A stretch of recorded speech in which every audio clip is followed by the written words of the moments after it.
오늘 말씀은 사도행전 22장 1절부터 11절까지 말씀 봉독합니다. 사도행전 22장 1절부터 말씀입니다. 부형들아, 내가 지금 여러분 앞에서 변명하는 말을 들으라. 그들이 그가 히브리 말로 말함을 듣고 더욱 조용한지라. 이어 이르되, 나는 유대인으로 길리기아 다소에서 났고 이 성에서 자라 가말리엘의 문화에서 우리 조상들의 율법에 엄한 교훈을 받았고 오늘 너희 모든 사람처럼 하나님께 대하여 열심히 있는 자라. 내가 이 돌을 박해하여 사람을 죽이기까지 하고 남녀를 결박하여 옥에 넘겼노니 이에 대제사장과 모든 장로들이 내 증인이라.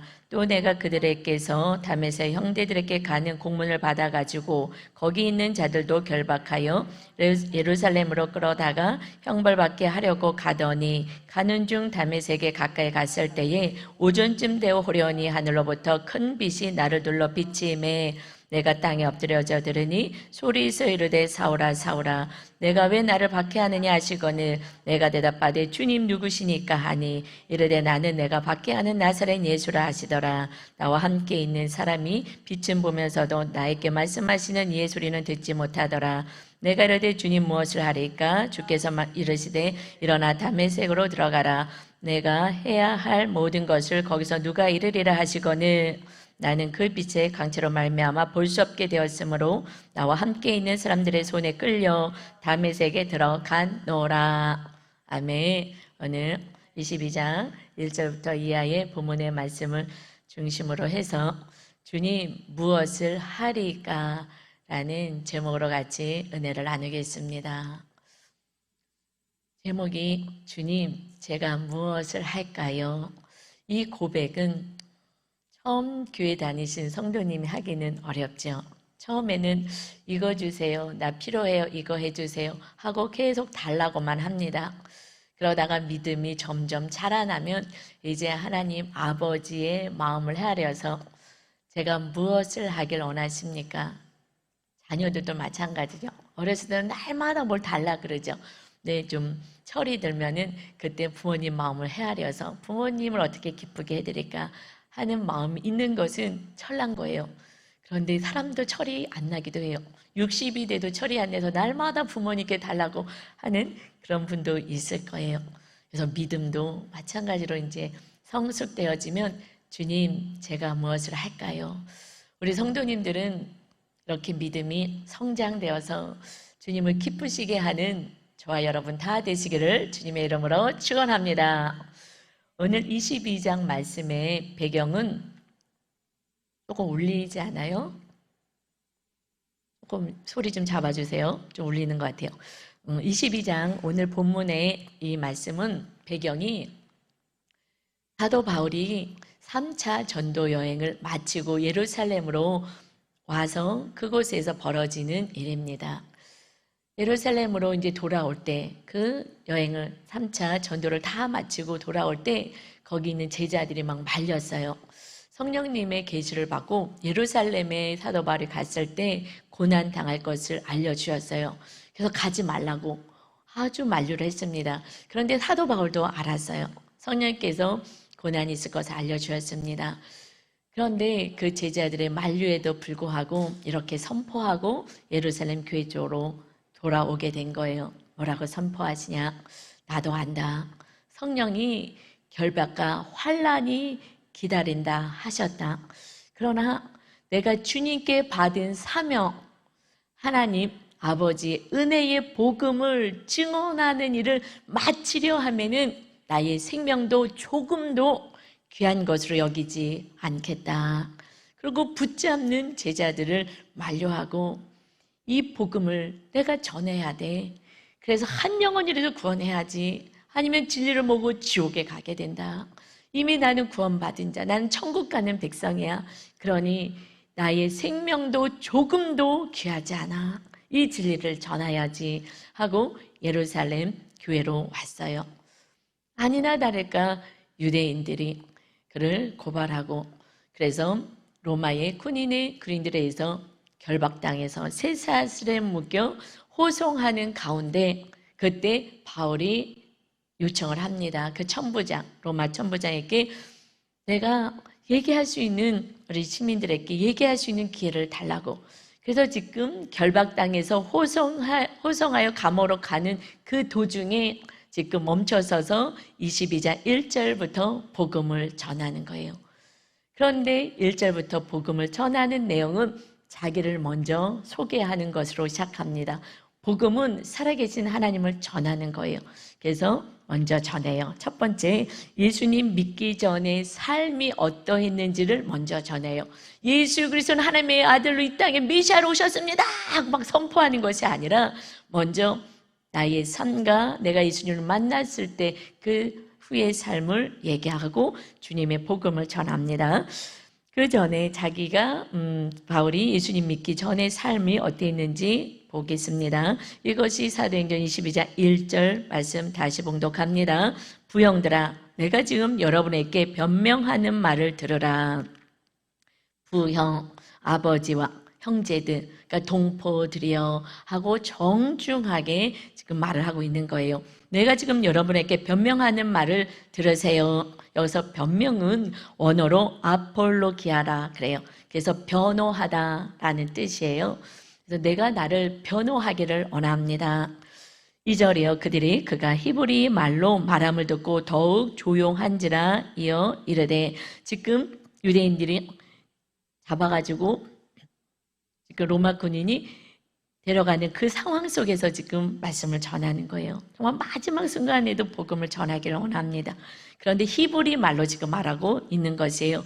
그러니까 자기 민족의 언어로 말하니까 그들이 조용히 듣습니다. 3절이요. 나는 유대인으로 길리기아 다수에서 낳고 이 성에서 자라, 예루살렘 성에서 자라, 가말리엘의 문화에서 우리 조상들의 율법에 엄한 교훈을 받았고 오늘 너희 모든 사람처럼 하나님께 대하여 열심히 있는 자라. 내가 이 성에서 자랐고 가말리엘의 문화에서 나는 엄한 율법을 배웠다. 이것은 최고의 율법 학자인 거예요. 그때 다 알아주고 다 부러워하고 다 존경하는 그곳에서 배우기는 쉽지 않습니다. 근데 너무나 열심히 가문 좋은 이 사울은 거기서 배울 수 있게 되었어요. 그래서 율법에 아주 정통한 자가 되었습니다. 그래서 하나님에 대해서 힘을 다하는 자가 되었어요. 그런데 그가 자기의 삶을 먼저 오픈할 때에 그때 그는 마치 잘못 들으면 자랑하는 것 같이 들리죠. 나 이런 사람이야 라고 자랑하는 것 같이 들리지만 그것이 아니라 그냥 있는 그대로를 이야기하는 것입니다. 내가 예수님 믿기 전의 모습이 이런 상황이었다. 우리가 간증할 때 얘기하는 것은 사실은 과거에 잘 살았느니 어떻게 공부를 했느니 이것은 자랑하기 위해서 하는 건 아니에요. 그대로 그냥 선포할 뿐입니다. 거기다 더하고 뺄 필요도 없고 그대로 나의 모습을 전합니다. 그래서 자랑하는 것 같이 보이지만 그대로 전했어요. 그 다음에는 또 부끄러운 일까지 그대로 고백합니다. 4절입니다. 내가 이 돌을 박해하여 예수 그리스도를 믿는, 예수 그리스도가 메시아로 오셨음을 몰랐기 때문에 나는 이 돌을 박해하는 자였다. 그래서 사람을 죽이기까지 하고 스데반 집사를 죽였죠. 죽이는데 앞장섰습니다. 또 남녀를 결박하여 옥에 잡아다가 가두고 뿐만 아니라 5절이요. 이에 대제사장들과 모든 장로들이 내 증인이라. 여기 대제사장 장로들 다 증인이야 알지. 그리고 그들에게 공문을 받아서 지금 또 내가 그들에게서 다메세 형제들에게 가는 공문을 받아가지고 거기에 있는 자들도 결박하여 예루살렘으로 끌어다가 형벌을 받게 하려고 가는 중이었다. 지금 이방 나라까지 도망간 거예요. 하도 이렇게 사울과 유대인들이 박해를 하고 예수 그리스도를 믿는 자들을 잡아다 감옥에 가두니 그러니 무서워서 막 다 도망을 갔습니다. 그곳에 도망간 예수 믿는 자들까지 잡아가지고 공문을 받아서 지금 잡아갖고 오려고 하는 그때에 일어난 일이라 말씀하고 있어요. 지금은 처음에는 자기의 모습에 좀 자랑을 하는 것 같았어요. 지금은 사실 부끄러운 일을, 이제 예수님 믿고 진리를 몰랐을 때 예수 믿는 자까지 정말 죽이고 잡고 이런 일을 했었던 그런 수치스러운 그 모습도 그대로 전합니다. 여러분, 왜 이렇게 할 수 있는지 아십니까? 우리는 과거에 매어 살아요. 과거에 내가 잘 나갔으면은 과거에 내가 이렇게 살았는데 그의 영광과 그때의 그 삶을 생각하면서 지금 조금 어려움이 있으면 내가 그때 좋았는데 내가 그때 이렇게 하지 않았을 거, 내가 그럼 이랬으면, 내가 저 사람을 안 만났으면, 내가 저렇게 속지 않았으면, 늘 과거 속에서 살기도 하고요. 또 내가 과거의 어려움 속에 수치 가운데 결핍 속에 있었으며, 내가 옛날에 너무 가난하고 내가 공부도 못했고 내가 이랬고 저랬고 하고 과거 속에 좀 매어 살기도 합니다. 그래서 잘난 모습, 부끄러운 모습, 그 과거 속에 매어서 살면서 슬픔 속에 현재의 자유를 누리지 못해요. 그런데 사도 바울은 과거에 찰났던 모습과 정말 수치스럽고 연약했던 모습을 다 고백할 수 있는 것은 저희 삶에도 그렇고, 주님이 구세주로 영접되어서 내 안에 주인으로 모시게 되었을 때, 새로운 피조물이 되었을 때 이전 것은 지나갔으니 보라 새 것이 되었도다. 주님을 영접하게 되었을 때 과거의 사건은 영향을 주지 않습니다. 여러분, 그것에 매여 있지 않게 되는 거예요. 물론 처음에는 예수님 믿고 그래도 과거 속에 있습니다. 그런데 주님은 저에게도 말씀하세요. 지금 우리 양육을 받으면서 과거의 상처에서 좀 벗어나게 해요. 그냥 과거의 상처에 매여서 현재 주님을 온전히 영접도 못하고 모셔드리지도 못하고, 그리고 하나님의 나라를 온전히 이뤄가지를 못해서 과거를 많이 탐색해요. 부모님에게 상처받은 거, 내가 무엇 때문에 지금 이렇게 우울하게 사는지 힘들게 사는지 이런 것들을 다 용서하게 하거든요. 그래서 주님이 말씀하세요. 그 상황에서 어쩔 수 없었던 거 내가 다 안다. 그래서 그 상황을, 그러니까 저도 열심인 사람이기 때문에 또 믿음이 있기 때문에 무너지고 싶지 않아서 정말 막 이를 악물고 버티고, 그래서 더 기도 시간을 느끼고 더 말씀을 보고 막 힘을 쓰면서 살았어요. 근데 주님이 내가 다 한다, 힘 빼라 말씀하세요. 너 힘으로 살면 그러면은 이것은 역기능으로 가는 거야. 너가 힘이 빠져야 돼. 내가 다 알아. 요즘 양육하면서는 우리 성도님들에게 얘기해요. 슬픔이 있고 과거의 아픔과 상처가 많으신 분들에게는 울으라고. 사람들 앞에서 울지 말고 기도할 때, 오전에 아무도 없고 기도하러 이렇게 오시는 집사님들이 있어요. 낮에도. 그러면 음악 틀어놓으면 그때 다 흩어져서 조용히, 그때 좀 주님께 위로받고 치료받는 시간 되어라. 그래서 그때 힘들었어요. 그때 너무 속상했어요. 이것을 잊어버리고 내가 이기려고 하면은 점점점 응어리가 되어서 미움과 상처로 남아요. 그래서 그것에서 풀어져야 돼. 힘을 빼고 그것을 풀어내야 되거든요. 저도 그렇게 주님이 치료하셨고, 그래서 성도들에게 괜찮아, 아니야, 괜찮아, 안 괜찮아요. 여러분 힘들게 사셨잖아요. 어렵게 사셨잖아요. 또 상처도 있잖아요. 주님이 아셔요. 꼭 풀어내기를 원하십니다. 그래서 조용할 때 주님 앞에서 내가 그때 힘들었음을 위로받고 또 용서받고 또 이웃을 용서하는 데까지 가는, 그래서 온전한 자유함이 있는 여러분 되시기를 바랍니다. 이것을 덮어놔요. 그래서 무의식에 꼭 가다두니까 견고한 진이 되어서 우리들의 삶이 그것의 역기능으로 가는 거예요. 그래서 저는 알죠. 저렇게 행동하는 모습 보면 내면에 뭐가 있구나. 그래서 그걸 좀 인도해주고 알려줘요. 그러나 사도 바울도, 이제 저도 전에는요, 저는 제 삶을 일도 얘기하지 않았어요. 제가 가난하고 힘들었고 제가 왜 22살에 일찍 결혼할 수밖에 없었는지 전혀 얘기도 안 하고, 그래서 목사님처럼 나이가 많게끔 보이려고요. 그 애띤 어린 자매가 빠글빠글 파마를 했다니까요. 나이 차이 안 나게 하려고. 왜냐면 제 안에 그 수치감이 있었어요. 가난을 어떻게 탈피하고 싶은 마음의 수치감이. 그러니까 제가 막 빠글빠글 파마를 하고요. 옷도요 막 너무 나이 들게 입고요. 그래서 20대는 없어졌어요. 지금 생각하면 너무나 바보 같은 인생이죠. 주님을 믿으면서도 제 안에 자유가 없었어요. 상처 속에 있었기 때문에 그렇습니다. 주님이 제 안에 주인으로 임해야 되는 삶에 나라가 세워지는 걸 사실 몰랐어요. 교회만 다니면 되는 줄 알았거든요. 전혀 얘기하지 않았고요. 또 제가 조금 잘하는 것도 있어요. 그것도요 전혀 얘기하지 않았어요. 왜냐하면 잘난 척하는 교만한 것처럼 보여서 잘하는 것도 아닌 척하고, 네 뭐 별거야 뭐 제가 뭘 하나요. 아주 속으로는 내가 이만큼 하지 하면서도 겉으로는 겸손한 척했거든요. 지금은 그렇게 하지 않아요. 제가 잘한 것도 얘기하고 또 못한 것도 얘기해요. 그것은 그냥 제 모습이었어요. 그 모습이 이제는 어떻게 달라졌는지가 더 중요한 줄 믿습니다. 그래서요 요한복음 8장 32절에 주님이 말씀하셔요. 진리를 알지니 진리가 너희를 자유하게 하리라. 아멘. 과거의 모든 삶은요, 약재료가 되고요, 우리가 주님을 만난 그 달라진 삶의 그러한 주님을 더 드러내는 일에 우리는 쓰임받게 됩니다. 여러분, 저는 이제 자유해요. 제가 옛날에 좀 잘했던 거, 이것도 또 감사해요, 하나님의 은혜로. 그러나 제가 연약하고 못했었던 거, 정말 제가 상처를 많이 받았던 거, 정말 제가 성추행당한 것까지 제가 고백하죠. 이거 수치스럽잖아요. 근데 제가 그것을 고백하고 났을 때 어떤 자매님이 와서 자기 치료받았다고, 그것에 상처에 매여 있었는데 목사님 너무 감사하다고, 이것도 약재료가 되더라고요. 너무 감사했어요. 여러분, 모든 것은 그냥 우리가 연약할 때, 주님 없을 때는 다 죄인, 주님이 주인으로 오시지 않았을 때는 우리는 다 죄를 행하고 살았어요. 악을 행하고 살고 또 상처도 받고 그것 때문에 눌려 살고. 그런데 주님 안에서는 이제 전 다 자유예요.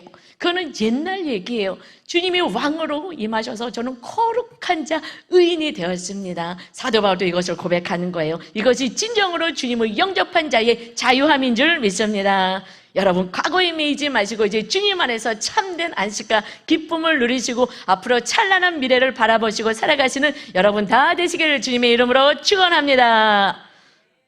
두 번째는요, 나사렛 예수를 만난 바울이 그것을 이제 간증하기 시작합니다. 먼저 복음을 전하지 않아요. 하나님의 아들 예수를 전합니다. 예수님이 어쩌고 저쩌고 얘기해봤자 몰라요. 살아 역사하시는 주님을 만난 그 간증으로부터 시작해야 관심 갖기 시작합니다. 우리는 성경에 주님이 어떠신 분인지 읽으면 다 기록되어 있어요.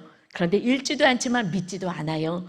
보여지지 않기 때문에 가끔 여러분, 예수님을 믿는다 하면서도 정말 살아계신가 할 때가 솔직히 있잖아요. 고난이 올 때마다 있지 않습니까? 기동대비 빨리 되지 않으면 있잖아요. 그래서 정확하게 강력하게 내가 만난 주님을 증거함으로 그 다음부터 복음으로 들어가야 돼요. 6절 봅니다. 어떻게 만났는지 보겠습니다. 다메섹으로 예수 믿는 자를 잡으러 가는 중 다메섹에 가까이 갔을 때에 오전쯤 되어 호련히 하늘로부터 큰 빛이 나를 둘러 비치니, 큰 빛을 봤어요. 주님은 빛이셔요. 빛으로 우리에게 임하십니다. 지난주 양육을 하는 남자 집사님이요, 이분은 좀 복 받으신 것 같아요.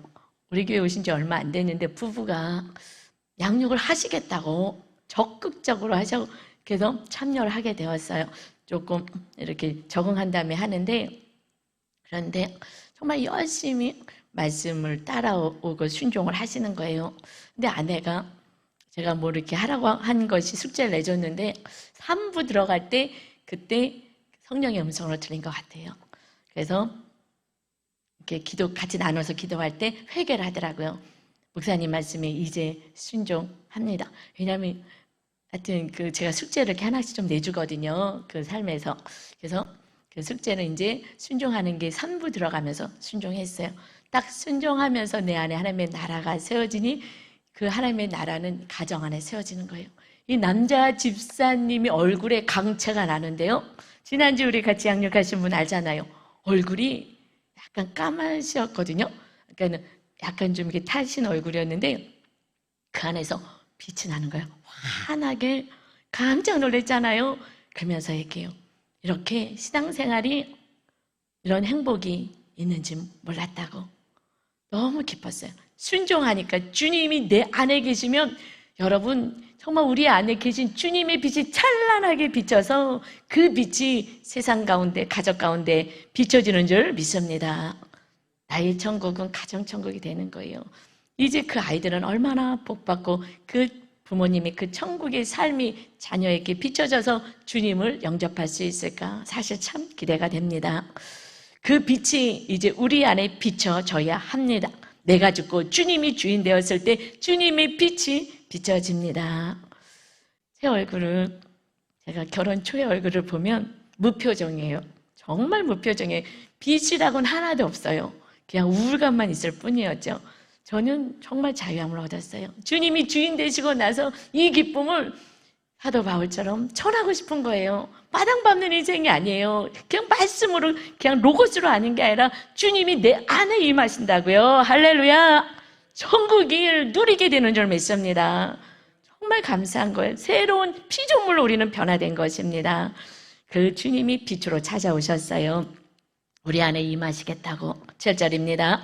내가 땅에 엎드려 들으니 소리가 있어 이르되 사울아 사울아 내가 왜 나를 박해하느냐 하시거늘 내가 대답하되 주님 누구시니까 하니 이르시되 나는 내가 박해하는 나사렛 예수라 하시더라. 사울아 사울아 너가 왜 나를 박해하느냐. 예수님을 박해한 적 없죠. 누구를 박해했어요? 예수 믿는 자를 지금 박해했습니다.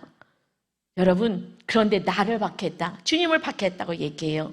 우리 안에 계신 주님을 영접한 하나님의 거룩한 백성들을 틀렸다고 소리 지르고 욕하고 조롱하고 비난하는 것은 주님을 박해하고 주님을 조롱하고 주님을 비난하는 것이에요. 이것이 교만한 자예요. 여러분, 이제 우리의 그 교만의 입술은 닫고 감히 주님, 우리 여러분 안에 주님이 계시잖아요. 여러분 구원받은 여러분 안에. 그런데 지금 조금 연약하다고 주님도요 말씀하셨어요. 너희가 이 옷을 육을 벗기 전에 천국 오기 전까지는 내가 너희를 심판하지 않을 거야. 기다리고 또 돌보고 중보하고 주님을 구세주로 영접해서 주인으로 모셔서 하나님 나라 백성이 온전한 구원이 이를 때까지는 나는 중보하고 끝까지 돌보고 사랑해 줄 거야. 나는 인내할 거야. 제가 이 말씀에 무너졌어요. 와, 그런데 내가 교만해서 내가 모가지를 끓고 해보겠다고 그렇게 했구나. 주님, 제가 교만한 자였습니다. 여러분, 내가 하려고 했기 때문에 가족과 이웃이 상처를 받는 거예요. 우리가 중보하고 끝까지 섬기고 사랑하면 주님의 빛이 비춰져서 그들에게 구원의 역사가 있게 되는 줄 믿습니다. 이제 여러분, 우리가 하려고 하지 마시고 주님이 할 수 있도록 우리는 가장 용서와 사랑으로 섬김으로 나가시는 구원의 역사를 이루시는 주님을 박해하고 조롱하고 비난하고 핍박하는 자 되지 마시기를 바랍니다. 그래서 8절에요 말씀하신 것이 나는 내가 박해하는 나사렛 예수라 말씀하셨어요. 여러분, 예수님을 뭐라고 지금 얘기하시냐면 나사렛 예수다 하셨어요. 나사렛은 예수님은 베들레헴에서 태어나셨어요. 그리고 나는 세상을 창조한 하나님 아들로 메시아로 온 예수다. 신분을 정확히 밝히지 아니하시고 나사렛 예수, 나사렛이라는 동네에서 갈릴리의 총구석 나사렛에서 성장하셨죠. 나는 나사렛 예수다 라고 말씀하셨어요. 여러분, 왜 그러셨을까요? 정확한 영적인 권위로 너가 나를 박해했지, 내가 천지를 창조한 하나님의 아들 예수 메시아로 온 그 예수다라고 권위 있게 딱 말씀하지 아니하시고 나사렛 예수다. 여기는 놀라운 비밀이 있습니다. 나사렛은 촌동네요. 사투리하고요. 잘 배우지도 못하고 그냥 사람들이 알아주지 않는 그곳이에요. 그런데 그 시대에 나사렛에 대해서 얼마나 하대했는지를 말씀을 보면 요한복음 1장 45절에 빌립이 나다나엘 친구를 불러서 메시아가 왔음을 소개할 때 내용입니다. 빌립이 요한복음 1장 45절 빌립이 나다나엘을 찾아 이르되 모세가 율법에 기록하였고 여러 선지자가 기록한 그 일을, 구약에서 기록한 메시아 그 일을 우리가 만났으니 요셉의 아들 나사렛 예수야 하고 알려줬어요. 그랬을 때 46절에 나다나엘이 이르되 나사렛에서 무슨 선한 것이 날 수 있느냐. 빌립이 이르되 아니야 와서 봐봐 하고 지금 부릅니다. 나사렛에서 뭐가 선한 것이 나오겠어? 나사렛 예수 메시아를 만났어. 나사렛에서 뭐가 나오는데? 받아들이질 않는 거예요. 그러니까 빌립이 일단 와봐, 그럼 일단 와봐 해서 강제로 끌고 왔어요. 그때 나사렛 예수는 나사렛에서 뭐가 나오는데? 여러분, 바울을 찾아오신 주님은 나사렛 예수라라고 칭하신 이유가 무엇이냐? 그때 예수님을 영접한 사람들은요, 나사렛에서 사는 사람, 그 일대에서 촌에서 사는 갈릴리 지역에서 사는 사람이었어요. 그들은요, 많은 것을 배우지도 못하고요, 많은 걸 가지지도 못하고, 예루살렘에선 살 수도 없고, 사람들이 알아주지도 않는 그러한 낮은 자, 심령이 가난한 자의 삶이었습니다. 그런데 누가 예수님을 박해했어요? 예루살렘에 있는 자들, 많이 배운 자들, 대제사장, 서기관, 율법학자, 바리새인들, 내가 많은 것을 가지고 있는 자들, 그들은 예수가 틀렸다고 박해하고 핍박을 했습니다. 바울은요, 너무 많이 가졌어요. 가진 자 중에서도 더 많이 가졌어요. 예루살렘에서 성장하고 부자였고, 그 다음에 가말리엘의 문화생, 거기 함부로 누구도 들어갈 수 없는 그곳에서 공부를 학문은 율법을 배웠고요. 율법에 정통한 자고요. 그는 다 가진 자요. 그러니까 자기 열심으로 심으로 살아가는, 또 성향도요, MBTI로 보면 ENTJ, 아주 최고의 지도자, 경영자의 그러한 성향까지 가지고 있어요. 그 성향을 어떻게 하냐고요? 우리 윤 목사님이 ENTJ 성향이기 때문에 제가 딱 알죠. 저는 이제 성도들 보면 이렇게 전문가이기 때문에 그 부분에서는 다 분석이 되거든요. 그러니 성향부터 해갖고 뭐 다 가졌어요. 절대 망하지 않고 절대 주저앉지 않아요. 그냥 어떻게 자기 힘으로 해서라도 반드시 성공할 수 있는 성향을 가진 그러한 자, 너무 다 가졌어요. 그에게 주님이 찾아오셔야 하니, 그러니 그가 나사렛에 있는 자들처럼 심령이 가난해야 되는 것입니다. 그래서 우리 마태복음 5장 3절에 심령이 가난한 자는 복이 있나니 천국이 그들의 것입니다. 심령이 가난하여 주님 없이는 살 수 없어요 하는 자에게 주님을 영접하는데 너무 다 가졌으니 주님 없이도 살 수 있는 거예요.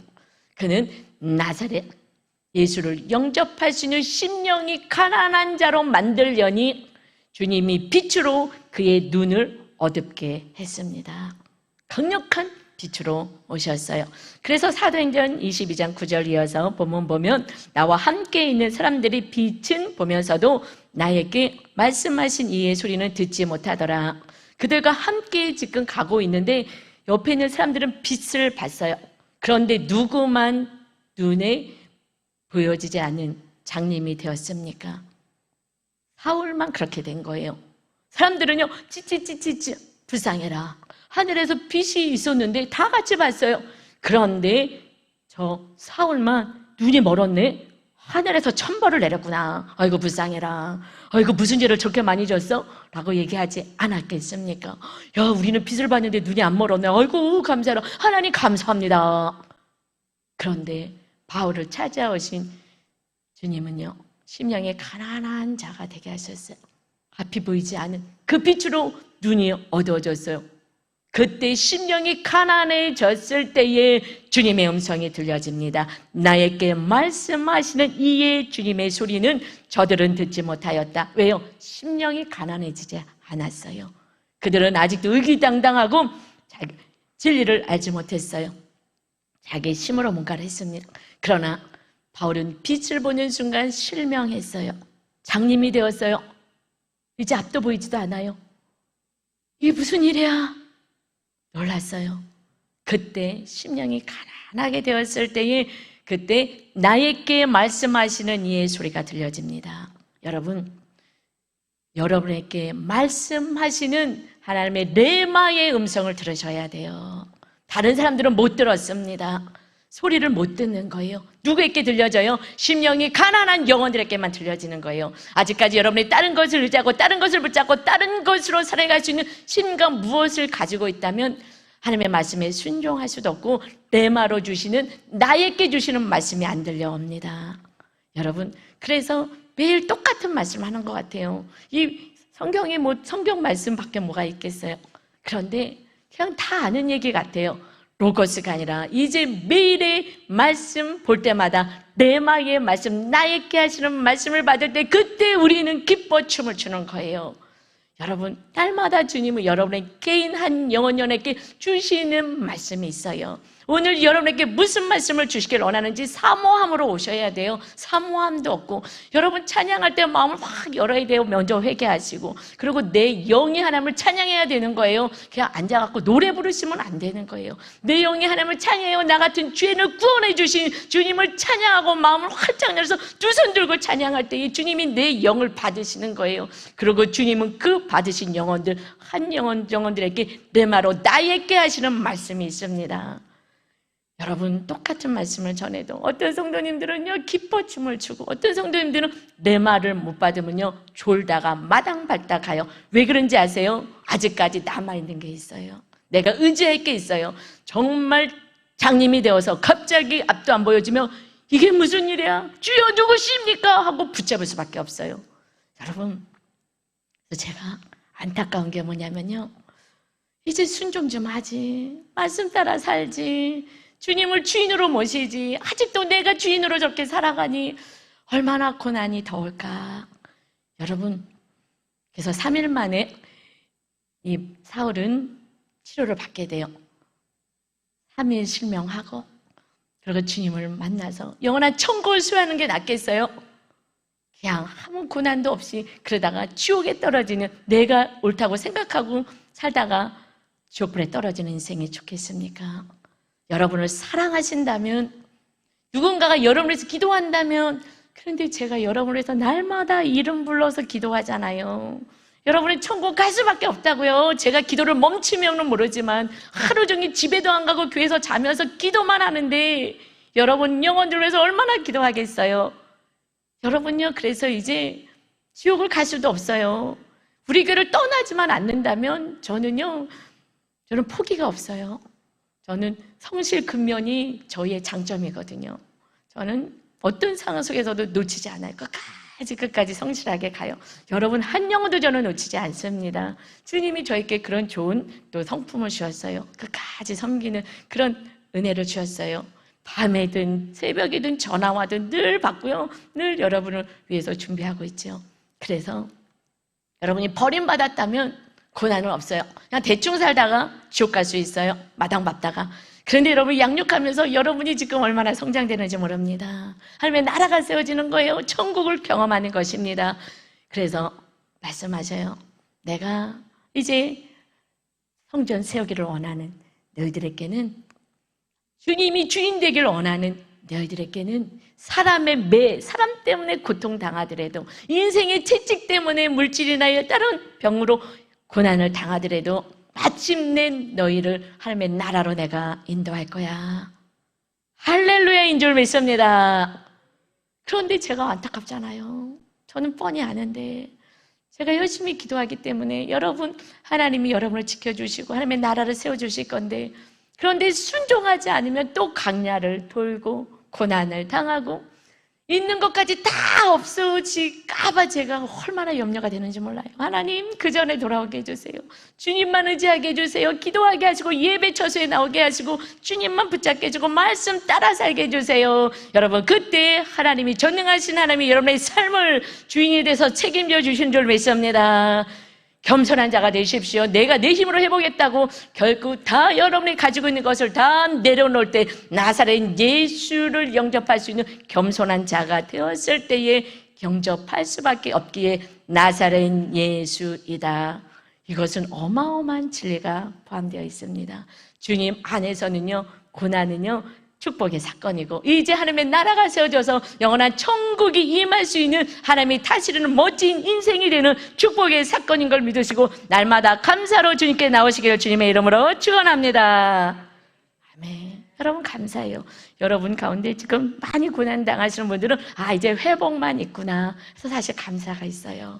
여러분, 그래서 세 번째는요, 이제는 성령의 인도하심으로 증인되는 삶을 우리는 살아가야 돼요. 내 힘으로 살았죠. 내가 주인 되었을 때 이거 다 무너지게 하시고 모래같이 무너지고 이제 반석이 주님의 말씀에 세우십니다. 그래서 성령의 인도함을 받는 것이 성소 안에 말씀과 기도와 성령의 인도받는 금초대의 삶이잖아요.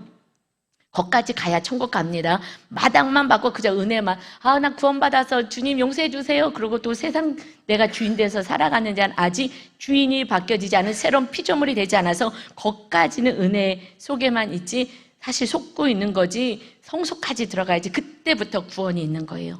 그 전에는 그냥 은혜만 아는 거예요. 주님만 아는 거예요. 지식으로. 그래서 주님과 함께 성령의 인도함을 받는 자가 이제 주인이 바뀌어진 피조물, 물과 성령으로 거듭난 자입니다. 그때에 이제 고백을 하게 되는 거예요. 어떻게 해요? 사도행전 22장 10절입니다. 내가 이르되 주님 무엇을 하리까?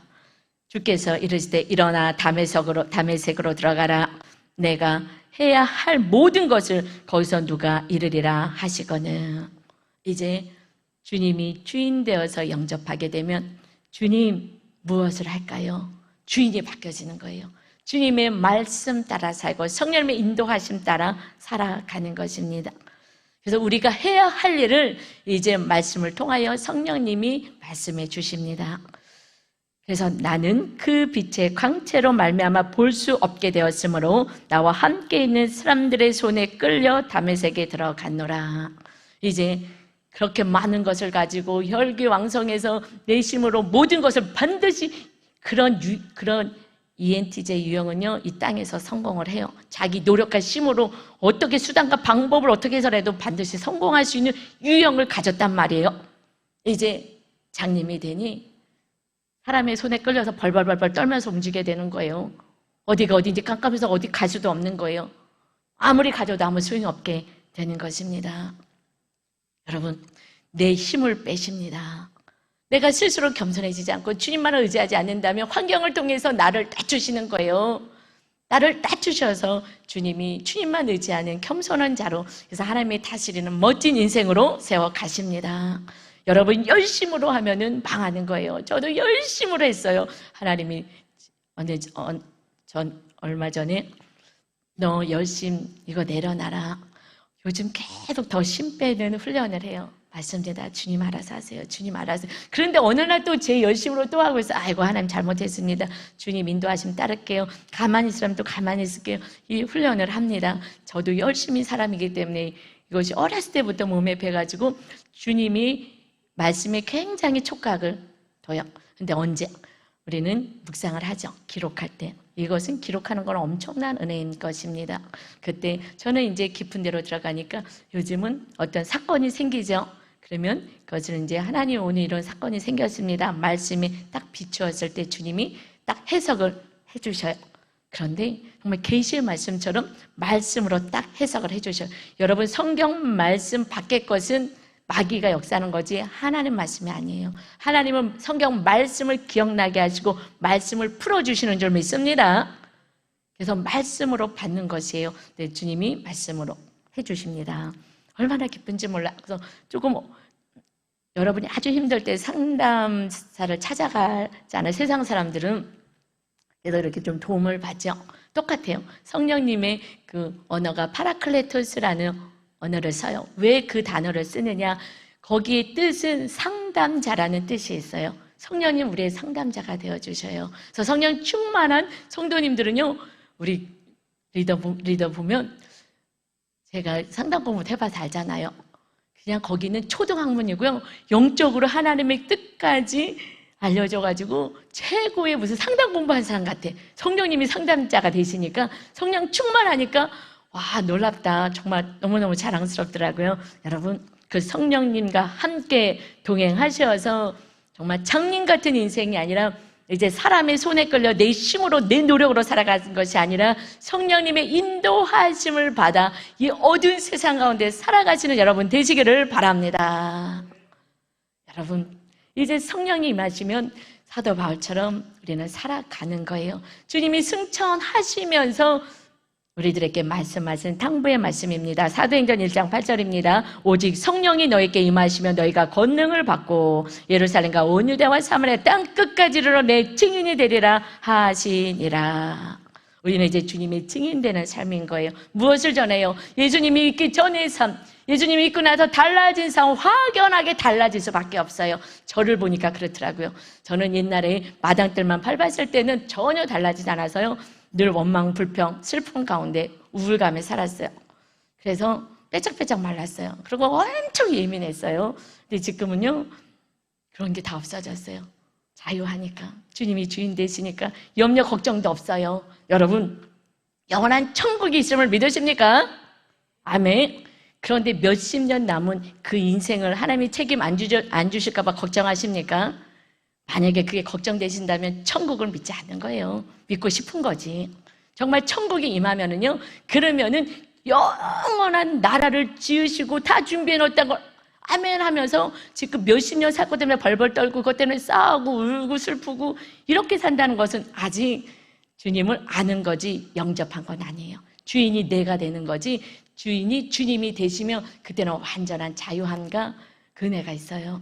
여러분이 낮아지고 말씀대로 살면요, 놀라운 하나님의 보너스들이 계속 오는 거예요. 어저께도 제가 리더들하고 전화했는데 다 같이 일주일 동안 엄청 낮춰주시는 하나님의 좀 고난의 사건들이 있었는데 다 높여주셨어요. 다 보너스들을 막 받았더라고요. 그렇지. 내가 그래서 기뻐도 제가 그 리더들한테 얘기한 거예요. 그래서 내가 말씀 순종하게 그 순간은 힘들지만 이 보너스가 이렇게 있다니까 하나님의 살아계심을 보여주시는 거예요. 우리 삶 가운데 하나님의 살아계심을 우리가 순종할 때 우리가 경험하게 됩니다. 이제 우리는 주님 무엇하기를 원하십니까? 한 가지밖에 없어요. 내가 너희들의 삶은 내가 주인 되어 책임지겠다. 우리 하나님은 창조주가 되십니다. 우리 안에서 창조주가 없는 것을 있는 것까지 부리시는 하나님이십니다. 당장 없다고요? 걱정할 거 없습니다. 하나님이 제 창조가 있고 그 바울이 3일 만에 눈을 치료해 주셨어요. 아나니아를 부르셔서 제자를 보내셔서 바울이 어디가 있다 가서 안수해줘라. 그래서 치료를 해주셨어요. 3일 만에. 여러분, 회복의 주님이십니다. 우리를 지금 고난 가운데서 그냥 거기서 머물게 하지 않으시고요, 회복의 역사. 그래서 하나님이 살아계신 걸 또 보여줘야 되지 않겠습니까? 여러분, 정말 이제는 하나님과 하나 돼서 성령에 따라서 성령의 인도하심을 받아서 먼저 하나 되어서 가정 가운데 빛을 발해서 그 성령님으로 온 가족이 하나 되는 축복이 있으시길 주님의 이름으로 축원합니다. 여러분, 묵상 간증에 있는 간증을 제가 소개해 드릴게요. 오늘 본문에서 바울은 한번 이제 묵상하신 거예요. 오늘 본문을 가지고 천부장에게 말할 기회를 얻고 동족인 유대인들에게 자신이 어떻게 예수님을 만나게 되었는지를 간증합니다. 바울이 예수 믿는 자들을 박해한 것처럼 주님을 만나기 전에 저도 만나기 전의 것을 간증하죠. 음란과 쾌락을 쫓아 죄를 짓고 살면서도 교회 다니는 사람들에게 실망했다며 그들을 비난하고 정죄하기 일쑤였습니다. 저는 몇 년 전부터 물질의 어려움을 겪게 되면서 낮에는 직장 생활을, 야간에는 대리운전을 하고 있습니다. 대리운전을 하다 보면 술 취한 사람, 반말하고 욕하는 사람, 교회 다니다가 떠난 사람 등 다양한 손님을 만나게 됩니다. 이런 분들을 보면 자연스레 지난날 저희의 모습이 떠올려 복음을 전하겠다는 생각이 듭니다. 하루는 사는 게 너무 힘들다며 사회를 비판하는 손님을 만나게 되었습니다. 저는 그분의 이야기를 들은 후 저도 불평불만이 많아서 아내가 투덜이라고 불렀어요. 그리고 제 기준이 강하고 자기 열심이 많다 보니 내 뜻대로 안 되면 불만을 쏟아내고 남을 탓하곤 했지요 라고 말했습니다. 그러고는 제가 예수님을 만나게 된 간증을 짧게 나누었습니다. 저는요, 사업이 부도나고 첫 아내에게 이혼당했습니다. 뭘 잘못했나 봐요. 그러나 희귀난치성 척추염이 발생해 병상에서 죽을 날만 기다리고 있었지요. 그런데 누님과 형수님이 전해준 성경책을 읽다가 제 인생의 빛으로 오신 예수님을 만나 회복되었어요. 성경책을 읽어야 돼요. 말씀이 주님이십니다. 지금은 재혼해서 믿음의 가정을 꾸리고 감사하며 살고 있어요. 그랬더니 정말 놀랍네요. 기사님 이야기를 들으니 마음이 한결 나아졌어요. 위로받았습니다. 라면서 팁까지 주셨습니다. 저는 한때는 예수 믿는 자를 정죄하고 박해하던 제가 이제는 이렇게 일터에서 복음을 전하고 교회 소그룹 리더로까지 세워져 지체들을 섬기는 것은 모두 성령 하나님이 하신 일임을 고백하지 않을 수 없습니다. 아멘. 자기를 정확히 알아야 오직 하나님의 은혜만을 자랑할 수가 있어요. 하지만 제 오랜 친구들은 예전에 제 모습만 기억하고 있기에 제가 아무리 예수를 믿는다고 해도 만나면 당연히 저와 음주 가무를 즐기려고 합니다. 이제는 친구들에게 어떤 수치와 조롱을 당하더라도 말씀의 빛을 비추어 저를 구원하시고 새롭게 하신 주님을 증거할 수 있기를 원합니다. 할렐루야. 저는 이렇게 사람을 만나는 직업을 가지신 분들은 정말 복받은 것 같아요. 많은 사람들에게 복음을 전할 수가 있잖아요.